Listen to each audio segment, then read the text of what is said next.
الحمد للہ رب العالمین۔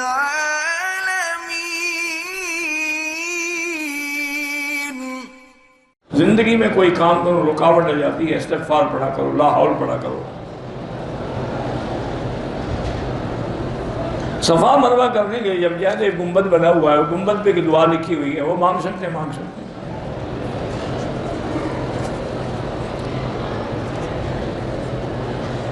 لڑکی کا نام وردہ رکھ سکتے ہیں، ہاں رکھ سکتے ہیں۔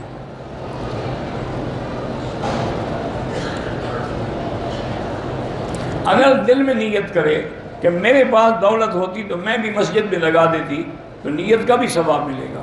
اسی لیے قول ہے کہ نیت المومن خیر من عملہ، مومن کی نیت جو ہے اس کے عمل سے بہتر ہوتی ہے۔ نماز میں اگر ٹوپی گر جائے تو گر جائے، بس اب اس کے اٹھانے میں نہ لگے رہو۔ میں اپنے والد کو خواب میں دیکھنا چاہتی ہوں، ان کے لیے قرآن پڑھ کے بخشا کریں، خیرات کیا کریں، انشاءاللہ خواب نظر آ جائیں گے۔ نبی پاک صلی اللہ علیہ وسلم کے روضے پر اپنی پرابلم یا مشکلات نہیں کہہ سکتے، مشکلات اور پرابلم اللہ کے آگے کہی جاتی ہیں۔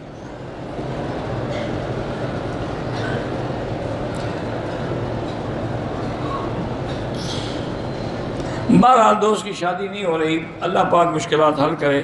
پیر صاحب سے دعا کی گزارش کی، لیکن دوسرے دن وہ مر گیا۔ کون پیر مر گیا یا وہ بندہ مر گیا؟ وضاحت تو کرو نا۔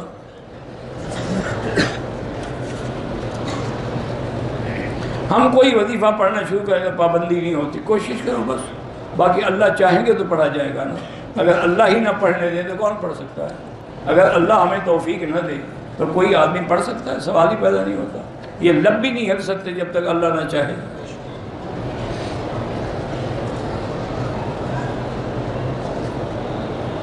موت کے بعد تمام انبیاء کی ارواح واپس آتی ہیں، تو حضرت عزیر کی روح 100 سال کے بعد کیوں واپس نہیں؟ اللہ کی مرضی، جس کی چاہے لوٹائے، جس کی چاہے نہ لوٹائے۔ یہ کیا بات ہے؟ تم سے پوچھ کے اس نے بھیجنا ہے۔ مہلک بیماری سے بچنے کے لیے حضور کی دعا ہے، اللہم انی اعوذ بک عن البرص والجنون والجذام وعن سیء الاسقام۔ یہ دعا پڑھا کریں۔ شیعہ ہیں، ان کی بھی زکوٰۃ دینی ہوگی۔ میں آپ کا درس سنتا ہوں، اللہ قبول کرے۔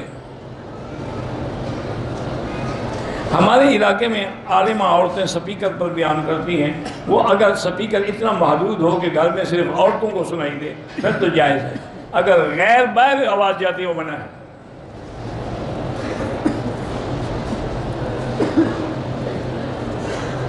آپ نے مولانا علیار خان صاحب سے کبھی ملے ہیں؟ بالکل ملاقات نہیں ہے۔ وہ استاد علیار خان کے نام سے مشہور تھے، بہت بڑے عالم بھی تھے اور بہت بڑے صوفی بھی تھے۔ انہوں نے بڑی خدمت کی ہے، اور خاص طور پہ شیعہ کے خلاف تو وہ سیف قاطع تھے، انہوں نے بڑے بڑے مناظرے کیے ہیں۔ اب تو وہ فوت ہو گئے، ان کے خلفاء ہیں۔ بہرحال اگر میاں بیوی اکٹھے لیٹے ہوں، جماع نہ بھی کریں، انزال ہو تو غسل کرنا ہوگا۔ اگر نماز جنازہ دعا ہے، میں نے کہا نماز جنازہ میں دعا ہے، بات کو سمجھتے نہیں ہو تو میں کیا کروں؟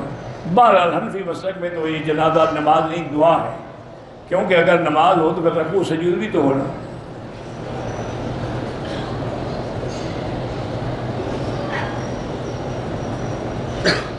اگر شوہر کا عقل کم ہو تو بیوی کا عقل تیز ہے، تو دونوں مل کے گزارا ہو جائے گا نا۔ اس کا تھوڑا تمہارا زیادہ تو کام تو برابر ہو گیا، 30% اس کا، 70% آپ کا، تو 100% عقل ہو گیا نا۔ سب بہانے ہوتے ہیں۔ پہلے شادی کیوں کی آپ نے اگر وہ بے عقل تھا تو؟ کس نے آپ کو مجبور کیا تھا؟ تلوار لے کر کھڑے تھے؟ آپ کہہ دیتی ہیں بے وقوف ہے، بے عقل ہے، میں نہیں کرتی۔ میں بڑی عقل والی ہوں، اپنے سے کوئی بڑا عقل والا ڈھونڈوں یہ مجھے ذلیل کرے۔ اور بے عقل ہے بیچارہ، تیری تابع داری کرتا ہے، خدا کا شکر کرو۔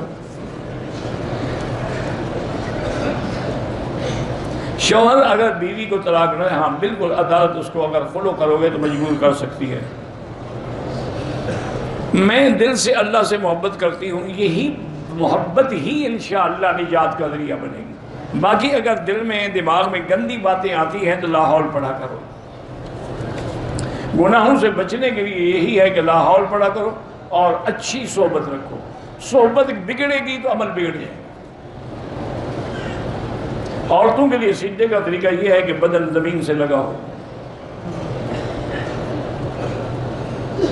ہمارا بیروی کے پیچھے نماز بہت پڑھے اور بہت پڑھے اس کی بدعت کی وجہ سے نماز نہیں ہوتی. باقی بہت پڑھنا بھی جائز ہے، بہت پڑھنا بھی جائز ہے، لیکن دال نہیں پڑھنا چاہیے.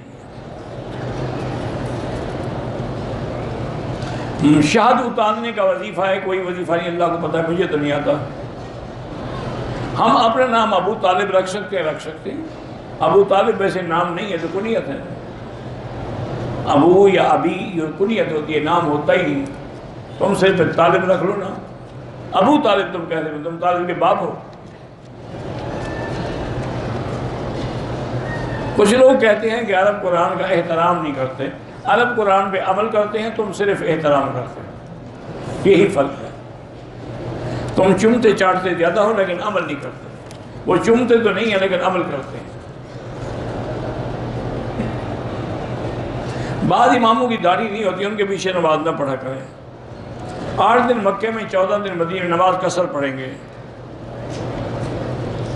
ہم مدینے جائیں گے انشاءاللہ. جب واپس آئیں تو احرام باندھ کے آئیں کیونکہ وہ میقات ہے. واپس آ کر بھی جب پہلی نظر کعبے پہ پڑے تو انشاءاللہ دعا قبول ہوگی.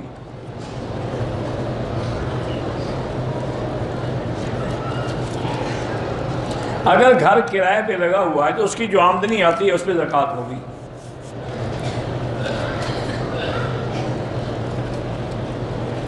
اگر ایک آدمی نے ملتان سے احرام باندھا، اسی احرام کی حالت میں تھکا ہوا آ کے سو گیا اور اس کو احتلام بھی ہو گیا، کوئی بات نہیں، غسل کر کے عمرہ کریں.